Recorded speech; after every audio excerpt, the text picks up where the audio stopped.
Jeedimetla plastic పరిశ్రమలో చెలరేగిన మంటలు అంతకంతకు పెరుగుతున్నాయి కానీ తగ్గడం లేదు. 8 గంటలుగా మంటలు ఎగిసిపడుతూనే ఉన్నాయి.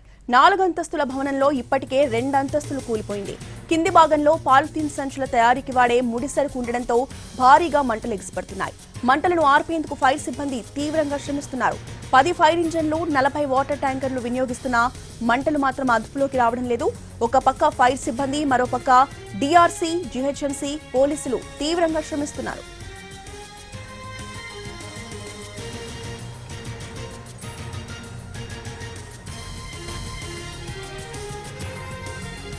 జీడిమెట్ల ప్లాస్టిక్ పరిశ్రమ దగ్గరున్న తాజా పరిస్థితి గురించి మా ప్రతినిధి కిరణ్ పూర్తి వివరాలు అందిస్తారు.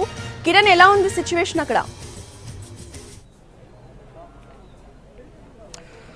రోజా, జీడిమెట్లలోని ధూళిపేల్లో భారీ అగ్నిప్రమాదం సంభవించింది. ఎస్ఎస్వి ప్లాస్టిక్ పరిశ్రమలో ఇంకా కూడా మంటలు ఎగిసిపడుతున్నాయి. మధ్యాహ్నం సరిగ్గా 1:30కి ఆ ప్రాంతంలో ఒక్కసారిగా దట్టమైన పొగలు వ్యాపించాయి. అనంతరం 4వ అంతస్తు నుంచి 3, 2 అలాగే సెల్లార్ వరకు కూడా ఈ మంటలన్నీ కూడా వ్యాపించాయి. ప్రస్తుతం మనము ఎస్ఎస్వి ఫ్యాక్టరీ వద్ద ఉన్నాం, ప్లాస్టిక్ ఫ్యాక్టరీ వద్ద. మనం చూడొచ్చు విజువల్స్ లో, ఎన్టీవీ స్క్రీన్ పైన ఎక్స్క్లూజివ్ విజువల్స్ చూస్తా ఉన్నాం. రోజా, ఇంకా పెద్ద ఎత్తున కూడా మంటలు ఎగిసిపడుతున్నాయి. నల్లని దట్టమైన పొగలు కూడా ఈ ప్రాంతాన్ని అంతా కూడా అలుముకున్నాయి. ప్రస్తుతం అయితే గడిచిన 10 గంటల నుంచి కూడా ఇంకా రెస్క్యూ ఆపరేషన్ కొనసాగుతుంది, ఫైర్ ఫైటింగ్ కొనసాగుతుంది. బ్రిగేడ్ నేతృత్వంలో మంటలు అదుపు చేసేందుకు ఇటు డిఆర్ఎఫ్, ఫైర్ సిబ్బంది తీవ్రంగా శ్రమిస్తా ఉన్నారు. ప్రస్తుతం అయితే ఈ ప్రాంతం అంతా కూడా విద్యుత్ అంటే కరెంట్ ఆఫ్ చేశారు, ఎందుకంటే ఏదైనా ప్రమాదం జరిగే అవకాశం ఉంటుంది కాబట్టి. సో ప్రస్తుతం అయితే ఇంకా మంటలు ఎగిసిపడుతూనే ఉన్నాయి.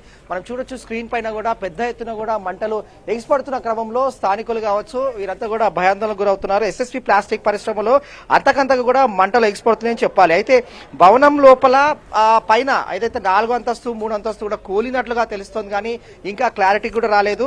సో మొత్తం 4 అంతస్తుల భవనం ఇది. ఈ 4 అంతస్తుల భవనం మొత్తం కూడా మంటలు చెలరేగాయి. కింద అంతస్తులో అధిక మొత్తంలో పాలిథీన్ అంటే ప్లాస్టిక్ సంచులు ఏవైతే ఉంటాయో వాటి తయారీకి సంబంధించిన పరిశ్రమ ఇందులో ఉంది కాబట్టి పెద్ద ఎత్తున కూడా మంటలు ఎగిసిపడుతున్నాయి. షార్ట్ సర్క్యూట్ వల్ల ప్రమాదం జరిగింది. ఇందులో ఇప్పటి వరకు కూడా పరిశీలిస్తే ఎవరికి ఎలాంటి ప్రమాదం జరగలేదు. ఒక్కసారిగా షార్ట్ సర్క్యూట్ మంటలు ఎగిసిపడుతున్న క్రమంలో అందులో పనిచేసిన సిబ్బంది అందరూ కూడా ప్రాణాలతో పరుగులు తీశారు.